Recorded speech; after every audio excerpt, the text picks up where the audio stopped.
स्वागत है आपका हमारे चैनल पर। मैं हूं आपके साथ शिप्रा सैनी। राजधानी दिल्ली के रैन बसेरों में जो बेघर लोग रह रहे हैं, अब उनके खाने पर केजरीवाल सरकार ने रोक लगा दी है। जी हां, केजरीवाल सरकार जो लगातार तमाम घोटालों में फंसी हुई है, अब रैन बसेरों में किस तरह से जो लोग बेघर हैं, जिनके पास खाना नहीं है, जिनके पास कोई काम नहीं है और जाहिर तौर पर वो राजधानी दिल्ली के रैन बसेरों में रह रहे हैं और जो खाने का इंतजाम उनके लिए कोविड काल से किया गया था, अब उस पर दिल्ली सरकार ने रोक लगा दी है। दरअसल दिल्ली में जो Delhi urban shelter empowerment board है, दरअसल उसकी तरफ से ये रोक लगाई गई है, जिसके बाद राजधानी दिल्ली में सियासत पूरे मामले पर शुरू हो गई है। बीजेपी लगातार पलटवार कर रही है और यहां तक कि जो राजधानी दिल्ली में बीजेपी के प्रवक्ता हैं प्रवीण शंकर कपूर, उनकी तरफ से जो दिल्ली के उपराज्यपाल हैं वीके सक्सेना, उनको लेटर लिख दिया गया है और उन्होंने ट्वीट करते हुए ये लिखा है कि दिल्ली में 70,000 करोड़ के मेगा बजट का दावा करने वाली अरविंद केजरीवाल सरकार का ये शर्मनाक कृत्य है जो सामने आया है। किस तरह से दिल्ली के रैन बसेरों में रहने वाले 6,000 बुजुर्ग और विकलांगों की निःशुल्क भोजन व्यवस्था बंद कर दी गई है और अब उन्होंने दिल्ली के उपराज्यपाल वीके सक्सेना से अनुरोध किया है कि कृपया इस पूरे मामले में हस्तक्षेप करें और इनके लिए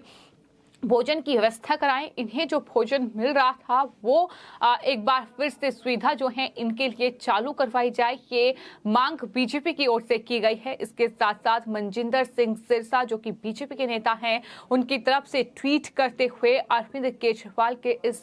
कृत्य को शर्मनाक करार देते हुए उन्होंने लिखा है कि ये अरविंद केजरीवाल के राज में दिल्ली मॉडल, जहां सरकार के रैन बसेरों में बेघर को मिलने वाला 3 टाइम का भोजन भी आज से बंद हो गया है और 2 निवाले का इंतजार करते ये बेघर लोग अब केजरीवाल से सवाल कर रहे हैं कि अगर विज्ञापन के लिए पैसे हैं तो हम गरीबों को खाना खिलाने के लिए पैसे क्यों नहीं हैं। ये सवाल भी मनजिंदर सिंह सिरसा की ओर से किया गया है।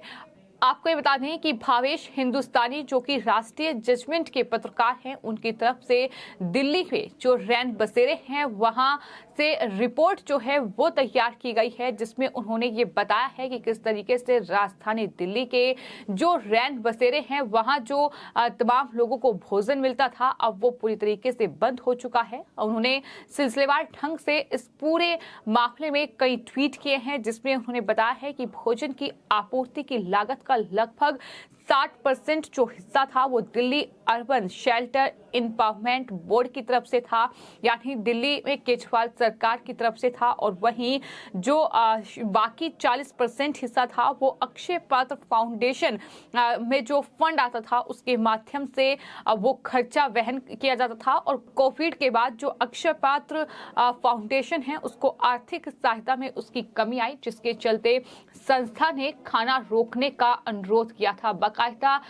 ये जो अनुरोध है ये दिल्ली अर्बन शेल्टर बोर्ड से किया गया था और उसके बाद केजरीवाल सरकार ने इसका हल निकालने के बजाय किस तरह से इस खाने को ही बंद करवा दिया। आपको ये बता दें कि राजधानी दिल्ली में दरअसल लगभग 195 कार्यरत रैन बसेरों में 6,000 लोग जो हैं वो आश्रय लेते हैं और अब उनके भोजन का संकट राजधानी दिल्ली में आ चुका है। जब से केजरीवाल सरकार की ओर से ये फैसला लिया गया है और जिसके चलते हजारों बेघरों को सुबह से बिना खाए पिए अब खाने की तलाश में उधर उधर भटकना पड़ रहा है। जाहिर तौर पर कोई कूड़ा बीनने का काम कर रहा है तो कोई और काम की तलाश में राजधानी दिल्ली में अब घूम रहा है और जो रैन बसेरों में फिलहाल लोग रह रहे हैं उसमें तमाम लोग विकलांग भी हैं जो कुछ कर नहीं सकते हैं। तो ऐसे में सवाल यही बीजेपी दाग रही है कि जो अरविंद केजरीवाल सरकार विज्ञापन पर हर साल हजारों करोड़ रुपए खर्च कर रही है, तो आखिर वो राजधानी दिल्ली में क्या रैन बसेरों में लोग जो रह रहे हैं उन्हें खाना भी नहीं खिला सकती है क्या? ये सवाल लगातार बीजेपी के लोग कर रहे हैं। आपको बता दें इन 6,000 लोग जो आश्रय लिए हुए हैं इसमें बच्चे हैं, बूढ़े, महिलाएं हैं, पुरुष हैं और जाहिर तौर पर रैन बसेरे में रहने वाले कई जो बेघर लोग हैं वो रोजगार उनके पास नहीं है, वो बिल्कुल बेरोजगार हैं और कई शारीरिक रूप से काम करने को भी सक्षम नहीं है।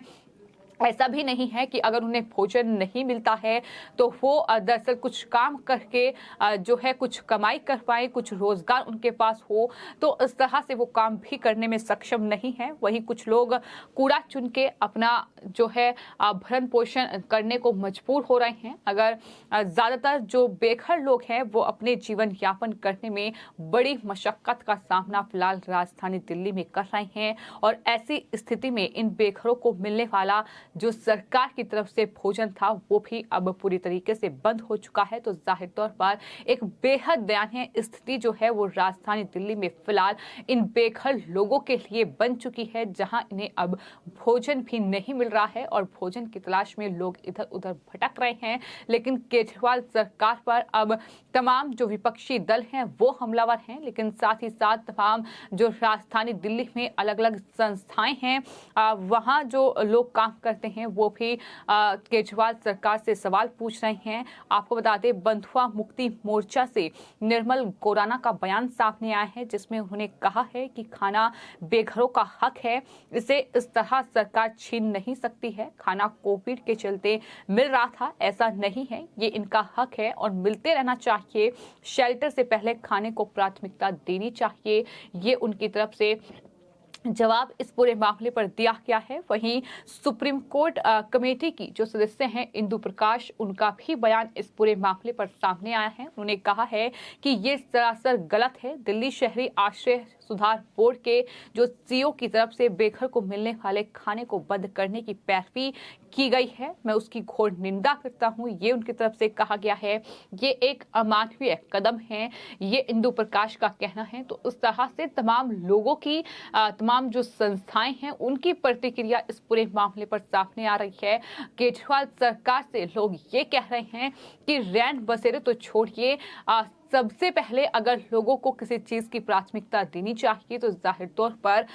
भोजन की व्यवस्था उनके लिए होनी चाहिए। लेकिन वहीं हमने ये भी देखा है कि किस तरीके से बड़े बड़े दावे करने वाले केजरीवाल तमाम रैन बसेरों का उद्घाटन करते हैं तो बड़े बड़े पोस्टर छपवाए जाते हैं, लेकिन उन रैन बसेरों के अंदर के हालात क्या हैं ये अब इस रिपोर्ट में सामने आया है, जो कि भावेश हिंदुस्तानी राष्ट्रीय जजमेंट के जो पत्रकार हैं उनकी तरफ से जो रिपोर्ट इस पूरे मामले पर तैयार की गई है। तमाम रैन बसेरे में रहने वाले लोगों, महिलाओं, पुरुष, बच्चे, उनकी प्रतिक्रिया भी सामने आई है कि किस तरह से उन्हें दरअसल 3 टाइम का जो भोजन मिलता था वो अब नहीं मिल रहा है और वो अब भोजन की तलाश में इधर उधर भटक रहे हैं, ये उनका साफ तौर पर कहना है। तो केजरीवाल सरकार का ये कदम सरासर गलत है। जो फैसला Delhi urban shelter empowerment board की तरफ से लिया गया है, और जाहिर तौर पर अब विज्ञापन जीवी केजरीवाल पर सवाल भी उठ रहे हैं कि करोड़ों रुपए विज्ञापन पर खर्च किए गए, और सिर्फ विज्ञापन ही नहीं,